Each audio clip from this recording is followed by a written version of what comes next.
Vous connaissez tous certainement, ou en tout cas je l'espère, Onizuka. Ce mythique personnage est le plus légendaire des profs. On le connaît tous pour sa folie et son humour, mais aussi pour ses leçons de vie. Mais si je vous dis Zeton Sensei, est-ce que ça vous dit quelque chose? Alors, très certainement si vous lisez des Furio, mais si vous en lisez pas, je suis sûr que ça ne vous dit rien du tout.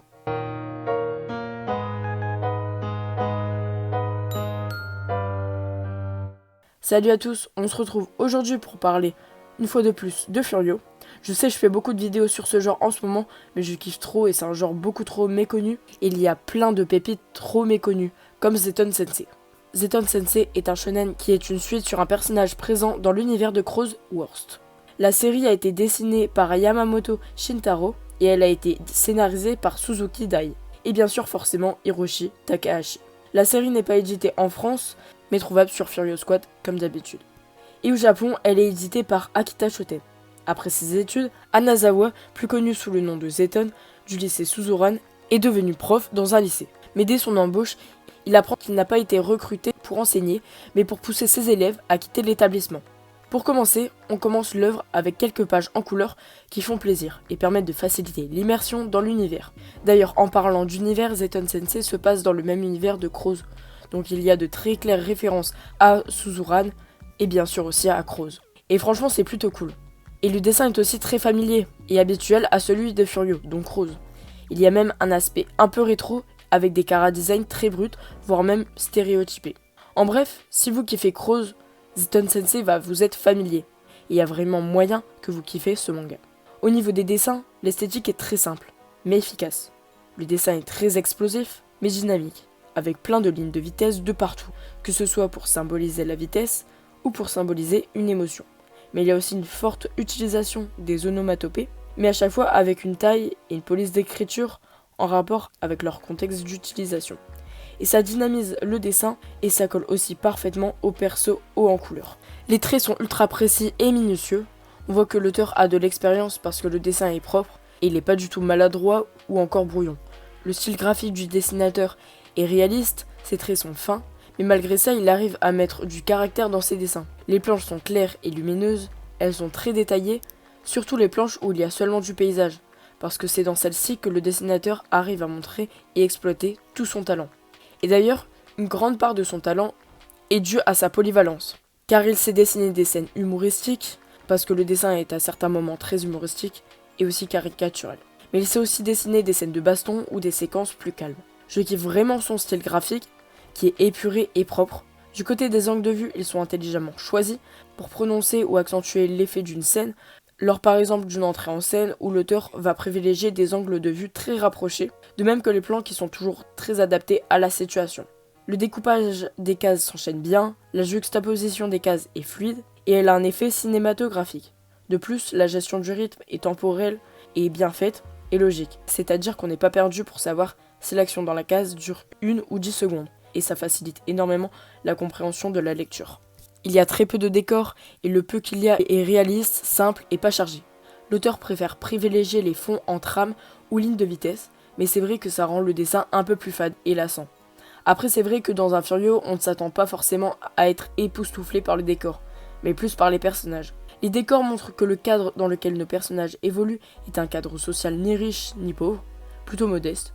Mais lorsque Anazawa se rapproche de la fameuse classe de ses élèves, le décor devient beaucoup plus sinistre. Comme on peut le voir dans les décors du lycée des films Crow Zero, que je vous recommande d'ailleurs. On voit donc que les décors ont une sacrée importance dans les dessins, qui n'est pas à négliger. La mise en page est excellente, elle est cohérente et fluidifie la lecture, à tel point qu'on a l'impression de voir un film. Et du côté des perspectives, elles sont très bien réalisées et augmentent le réalisme, la précision du dessin, et elles donnent de la profondeur aux cases. Le dessin est aussi lisible et l'ancrage est proprement réalisé. Par contre, au niveau des proportions des personnages, elles sont pas vraiment réalistes, de même que le placement du nez, des yeux, etc. Ce qui donne un aspect caricatural des personnages, et ça casse le côté réaliste du dessin. Les persos sont expressifs, et le dessinateur a bien réussi à retranscrire les émotions. Les dessins restent constants tout au long du récit. Le dessinateur n'hésite pas à mettre pas mal de lignes de vitesse, verticales, en fond de case, pour renforcer une émotion. Les formes des cases ne sont pas variées, et c'est vrai que c'est dommage, parce que ça permet de dynamiser les planches. Par contre, même si leur structure est très classique, elle reste efficace. L'auteur arrive à bien retranscrire la puissance des coups, on peut le voir à travers les émotions des personnages qui reçoivent les coups, mais aussi grâce à l'accumulation des lignes de vitesse, qui accentuent la vitesse du mouvement et leur force. Les scènes de combat sont ultra lisibles et par conséquent compréhensibles. D'ailleurs, lors des combats, le dessinateur juxtapose énormément les plans d'une même action, à la suite pour l'intensifier. Par exemple, lorsqu'un personnage se prend un coup, on le voit voler peu à peu dans les cases, ce qui montre vraiment la puissance d'un coup porté, et ça donne aussi forcément du rythme. Il y a aussi quelques doubles pages qui sont à chaque fois utilisées pour intensifier un moment marquant et qui le rendent beaucoup plus badass. Au niveau des combats, ils sont pour l'instant très rapides, genre en 2-3 pages le combat est plié. Mais après, c'est pas le centre du manga, donc normal. Et comme les combats sont très courts d'ailleurs, il n'y a pas de dialogue à rallonge inutile. Lors des combats, le public a une grande utilité, parce qu'à travers eux, on ressent la force et la puissance d'un personnage, mais aussi la violence des combats. Et pour montrer l'ascendant d'un personnage dans un combat, l'auteur le place en gros, et le met dans une posture plus imposante que son adversaire, pour montrer sa force. Ah oui, et j'ai oublié de vous dire, mais les personnages sont putain de stylés et de charismatiques. Et pour accentuer le charisme, le dessinateur intensifie l'ombrage autour des yeux, ce qui rend le regard plus froid et plus stylé. En clair, oui, le dessin est réussi, mais très habituel et il ne réinvente et ne révolutionne rien. Il réussit juste très bien les codes et en vrai, c'est la seule chose qu'on attend de lui. Bref, au début de la vidéo, j'ai parlé de Onizuka. Et je suis désolé, mais en tout cas, au début, le schéma narratif est exactement le même que celui de GTO. Et la comparaison entre les deux est impossible à ne pas faire. Parce que le protagoniste a le même caractère que Onizuka, il est aussi le professeur principal d'une classe difficile, il est aussi sûr de lui, atypique, et il tombe rapidement sous le charme des femmes. D'ailleurs, je kiffe le protagoniste, il est vraiment drôle, et en plus il est pas bête du tout. Son rêve est vraiment cool, il va clairement à l'encontre de la pensée du directeur. Car lui, il veut travailler à Suzuran pour aider les lycéens de Suzuran, qui sont très compliqués. En fait, il veut faire évoluer les choses là-bas, pour les aider dans leur vie. Du côté des personnages, je trouve les antagonistes, comme certains élèves, bien développés et mis en avant vers la fin du tome.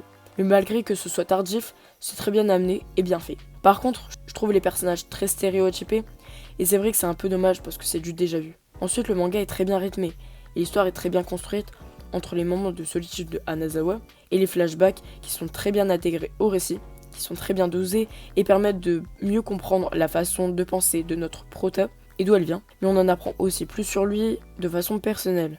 Et on identifie rapidement les flashbacks parce que le fond des planches sont noirs. Et donc on n'est pas perdu.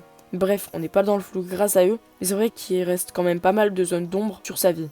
Comme sa famille, ses passions sont passées à Suzuran. Et j'espère que ce sera évoqué dans les prochains tomes. L'auteur alterne aussi très bien entre les moments sérieux et comiques. En plus, l'humour n'est pas lourd, il apporte juste un côté plus furieux et chill.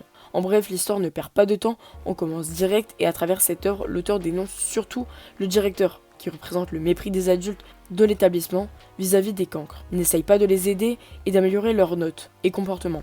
Au contraire, ils les font sentir comme des moins que rien et comme les poids du lycée, parce qu'ils souhaitent qu'ils quittent le lycée. Et en fait, voilà toute la différence entre GTO et ce manga.